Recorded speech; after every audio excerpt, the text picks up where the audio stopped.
जय Shri Radhe Krishna. I hope आप सब लोग बहुत अच्छे होंगे। चलिए अध्याय 14 को आगे बढ़ाएंगे।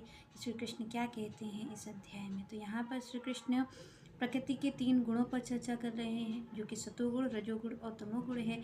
इसमें श्री कृष्ण बता रहे हैं कि अगर जो जीव है उसकी स्थिति एक ना एक गुण में तो होती ही है। श्री कृष्ण कहते हैं कि व्यक्ति में तीनों गुण पाए जाते हैं, पर एक गुण की प्रबलता तो जीव में होती ही होती है, उसी के अनुसार उसका कार्य होता है। तो यहाँ पर भगवान स्पष्ट रूप से कहते हैं कि इस कार्य को जो आप और हम कर रहे हैं, जिस भी गुण में आप और हम बरत रहे हैं, उसमें जो कार्य कर रहा है वो प्रकृति का ही एक गुण कार्य कर रहा है। श्री कृष्ण कहते हैं भाई, चाहे रजोगुण हो, सतोगुण हो या तमोगुण हो, कोई सा भी गुण हो, आप ये जान करके चले कि ये प्रकृति द्वारा ही प्रदत्त है, ये प्रकृति ने ही आप और हमें दिया है, और आप और हम ये सोचते हैं कि ये कार्य हम कर रहे हैं। तो श्री कृष्ण कहते हैं कि यहाँ पर कोई कर्ता नहीं है, यहाँ पर कोई कार्य नहीं कर रहा है। अगर कोई कार्य कर रहा है तो श्री कृष्ण कहते हैं वो मेरी माया कार्य कर रही है। ये जो प्रकृति के 3 गुण आप और हमें मिले हैं, वो इसमें एक की प्रबलता है ही है। एक तो प्रधान हमारे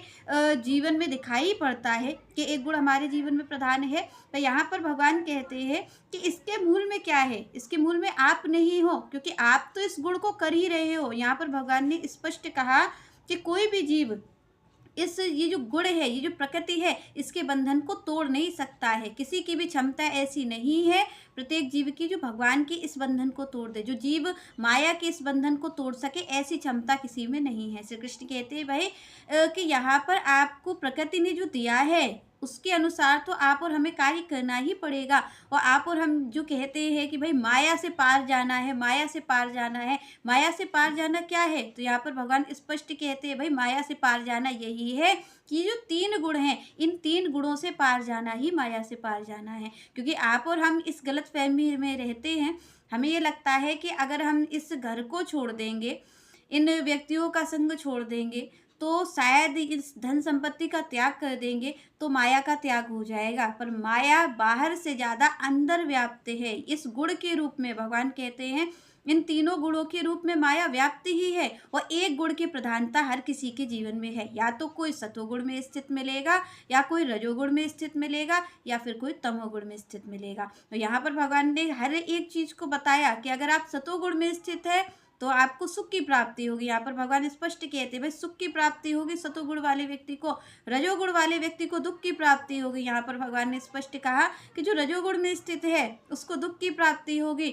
और यहाँ पर जो तमोगुण में स्थित है उसको तो भगवान कहते हैं कि उसको तो बहुत बुरी प्राप्ति होगी, क्योंकि वो तो अज्ञानी है, वो तो अज्ञान है, उसको तो कोई सुध ही नहीं है। तो यहाँ पर श्री कृष्ण कहते हैं उसकी तो अधोगति होती है, उसको तो कोई बचा ही नहीं सकता, क्योंकि वो तमोगुण में स्थित है। तो यहाँ पर भगवान ने स्पष्ट कहा। तो सबसे पहले आप और हम ये जान लें कि यहाँ जो भगवान कह रहे हैं, तीनों गुणों की बात कर रहे हैं, तो यहाँ पर भगवान ने जब कहा कि सुख की प्राप्ति होगी सतोगुण में, तो आप और हम ये चीज़ न समझें कि हमें भगवान की प्राप्ति हो जाएगी। क्योंकि यहाँ पर भगवान ने ये नहीं कहा है कि मेरी प्राप्ति होगी सतोगुण में। यहाँ पर भगवान ने कहा है कि अगर कोई संसार का ही आनंद लेना चाहता है, अगर वो ये चाहता है कि इस प्रकृति में ही वो रहे, तो प्रकृति में रहने का तो सीधे सीधे एक ही है कि आपको सतोगुण में स्थित होना पड़ेगा, और सतोगुण में स्थित होने पर ही आपको सुख की प्राप्ति होगी। अगर आप यहाँ रह रहे हो तो आपको अगर इस संसार में सुख चाहिए, तो भगवान ने कहा है उसके लिए तो फिर सतोगुण में ही स्थित होना पड़ेगा।